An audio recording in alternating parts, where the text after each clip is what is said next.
A very good afternoon and welcome to Spectrum TV News at 12. I am Raymond Ater. We're coming to you live from Uyo, the Akwa Ibom State capital. Let's take a look at the day's headlines. President Buhari urges aggrieved Nigerians to allow justice prevail as they celebrate Easter.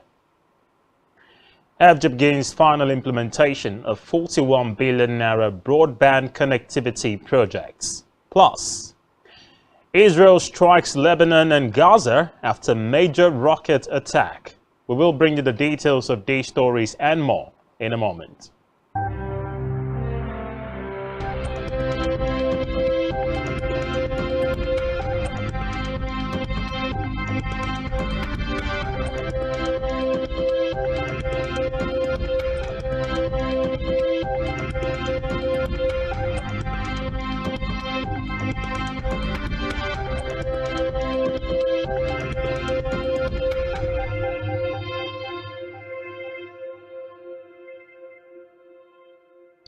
Many thanks indeed for joining us. And first in the news this afternoon is Nigeria's President Muhammadu Buhari, who today has urged Nigerians who are aggrieved by the outcome of the February 25 and March 18 elections to wait patiently and allow the country's legal system to run its course. Buhari charged all Nigerians to continue to be confident in the country for better seasons ahead. Describing Easter as a season commemorating the triumph of light over darkness, the president urged Nigerians to celebrate the season with love, compassion, kindness, resilience, and forgiveness. He also commended Nigerians for their support of the electoral process that produced the next set of leaders at the federal and state levels. According to him, his government's successes in security, economy, infrastructure, new old frontier basins, landmark legal reforms, as well as food sufficiency, among others, were possible due to the support of Nigerians who enabled him to honor his vows to keep the country united, prosperous, and secure. Staying with the Good Friday celebration, in commemoration of the crucifixion of Jesus Christ, Christians in the Akwa Ibom State and the world at large have celebrated Good Friday, which is the end of the Holy Week, today, to mark the death and the funeral of Jesus Christ. While speaking on Easter celebration, some Christians said they will mark the day through sending goodwill messages to their friends and loved ones, and also sharing of food as well as gifts to neighbors. They also added that the day is a sober reflection of the good works of Christ and a sacrifice to humanity, and urged Christians in the world to emulate the ways of Jesus Christ through expression of love to one another as Christ loved the church. Away from that, President Buhari has fired the Chief Executive Secretary and the Chief Executive Officer of the Nigeria Investment Promotion Commission, NIPC, Sadatu Umar. Presidential aide Femi Adesina stated this in a statement, noting that the move is with immediate effect. Adesina noted that in directive to the Minister of Industry, Trade and Investment, Otunba Richard, the President also mandated the most senior director in the Commission to immediately take over in the interim. Recall that Umar was first appointed in July 2014 by President Goodluck Jonathan's government, but was sacked in 2015. On July 5, 2022, President Buhari appointed her for a 5-year term. In a separate development, the federal government, through the Ministry of Communications and Digital Economy, has commenced the implementation of the second and third phases of the 41.6 billion naira of the Nigerian Communications Commission's broadband connectivity intervention in critical sectors across the country. The Minister of Communications and Digital Economy, Issa Pantami, stated this while presenting a letter of award to the beneficiaries in Abuja. The minister noted that the first phase had been implemented to 80% level after the Federal Executive Council approved the intervention on the 29th of March 2023. According to him, the funds for the interventions were internally generated revenue from the NCC, adding that the second and third phases of the broadband connectivity would provide services to 49 higher institutions of learning, 20 airports, and 6 markets. In the meantime, the federal government has expressed dissatisfaction over the poor number of women in innovation and technology, lamenting that only 30% of the technological space are owned by women. Minister of Women Affairs Pauline Talon stated this in Abuja while addressing the National Women's Conference.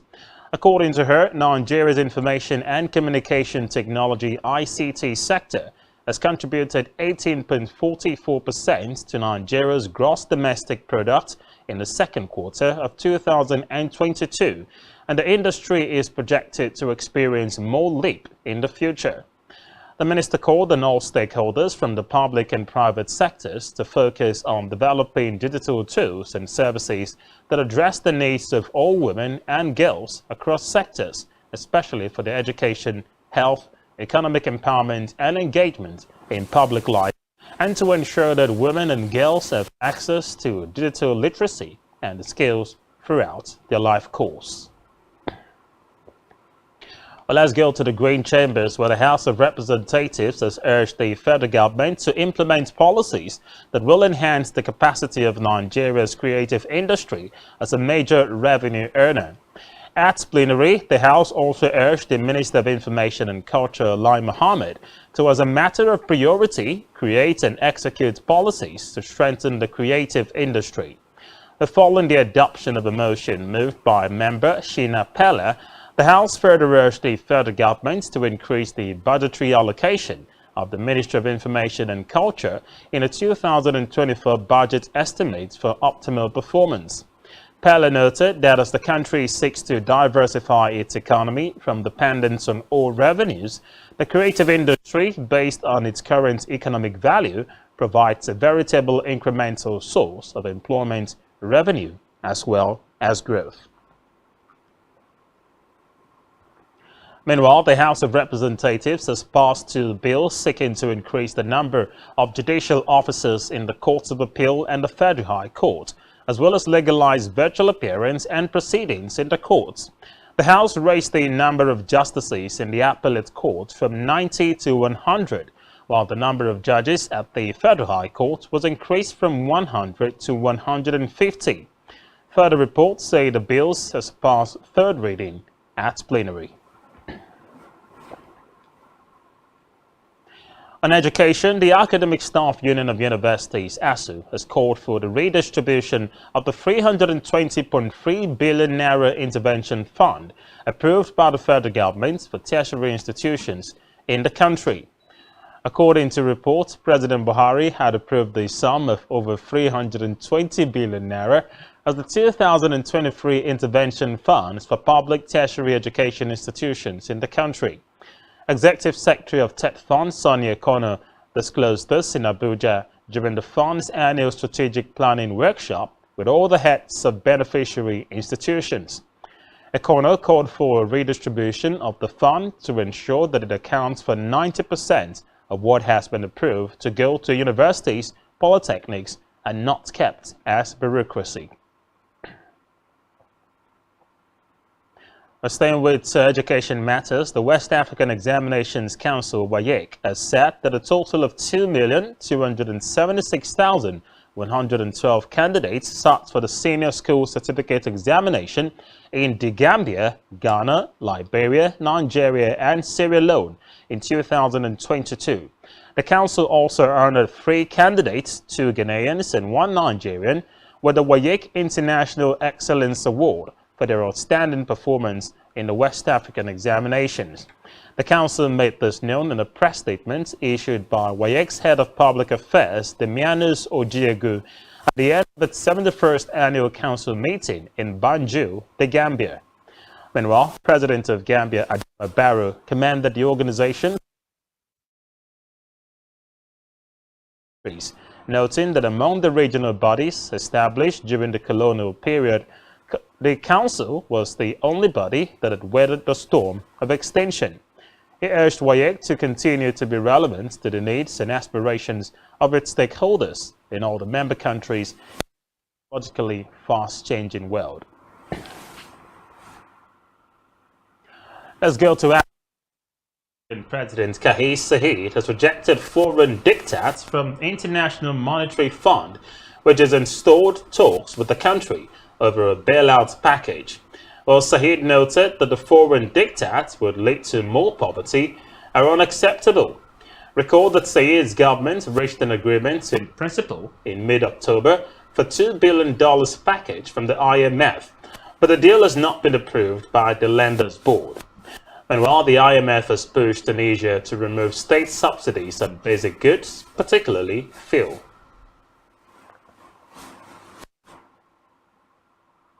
Still in Africa, former Mauritanian President Abdelaziz has pleaded not guilty to charges of illicit enrichment on which he began to be questioned by a Nouakchott court.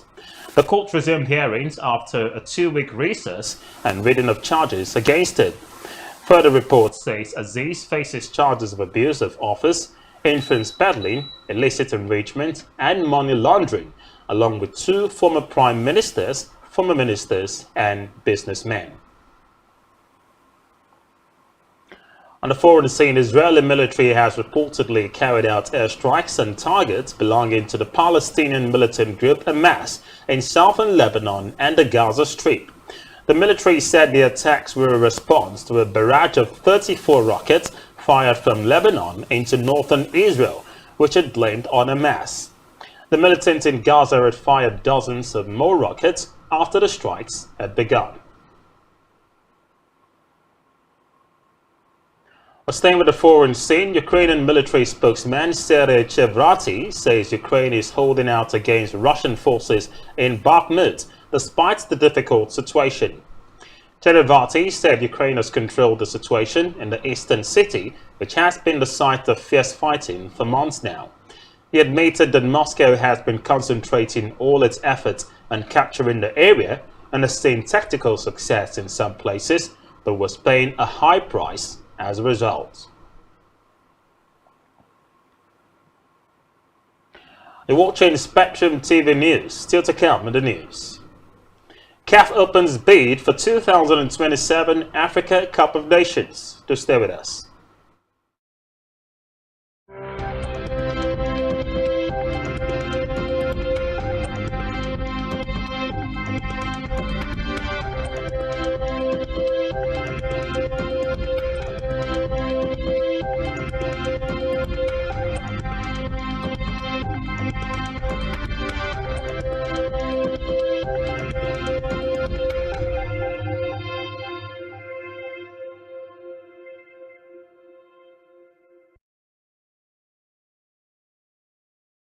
Welcome back and many thanks for staying with us.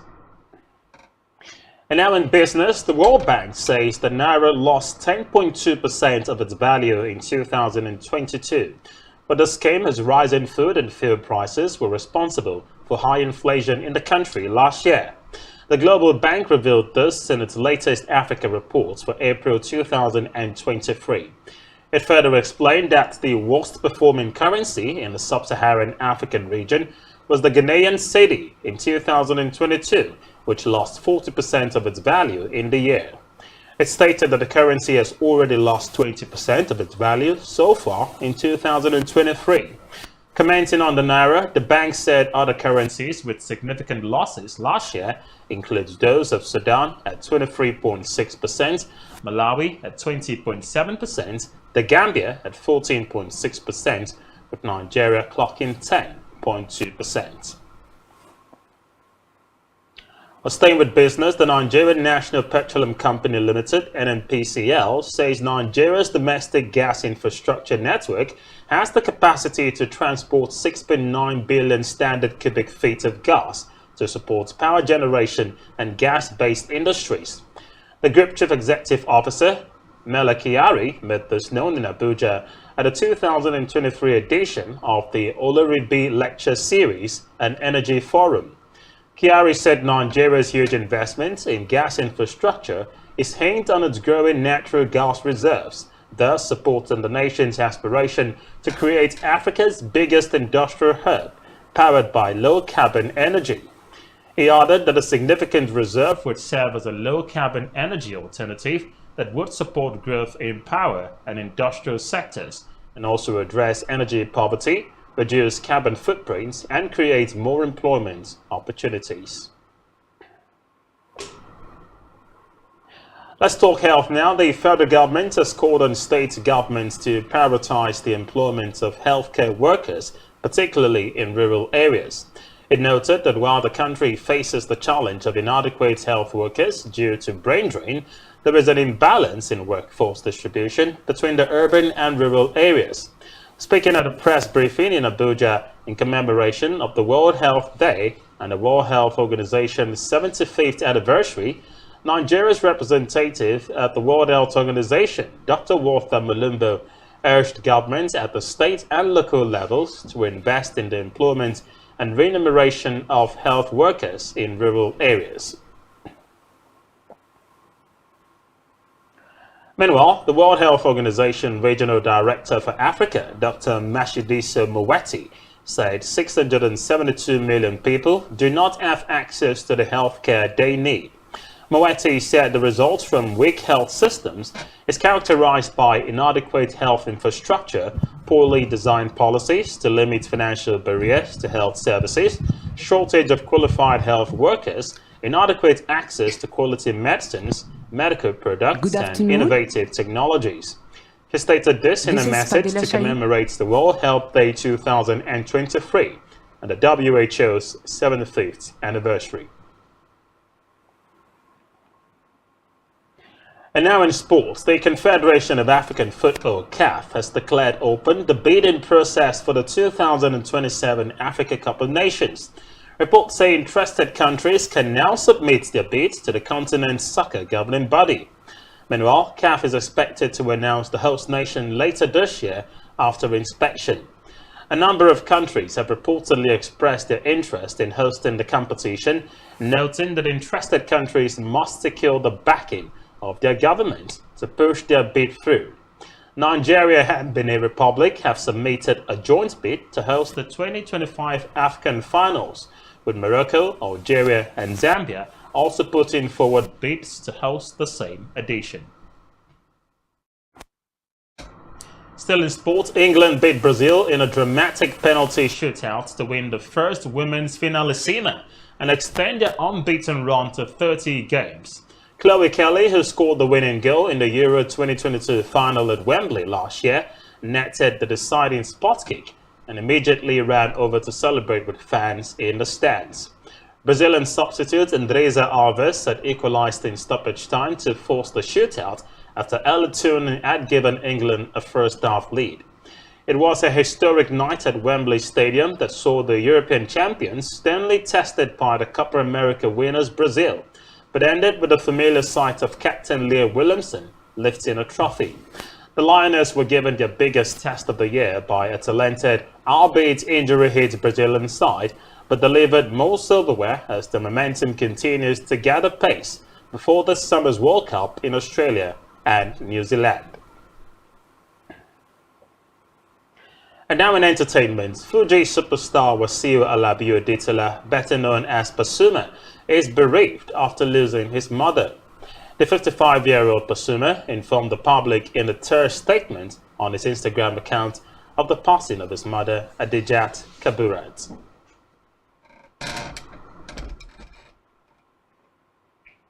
And with that, we've come to the end of the news. Many thanks indeed for joining us. Don't forget, you can follow us on all of our social media platforms and do well to subscribe to our YouTube channel, all of which you can find on our website. Just search spectrumtv.ng. You've been watching the news at 12. Thanks for joining us. I'm Raymond Ita. Good afternoon.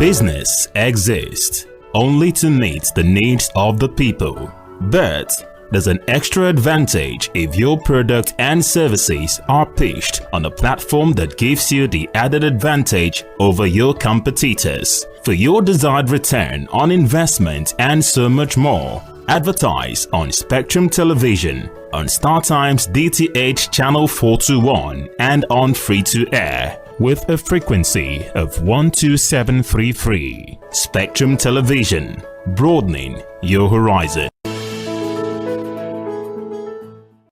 Every society is premised on the quality of relationships forged by its inhabitants. The health of these relationships determines how well people, relationships, organizations thrive and how long they stick together.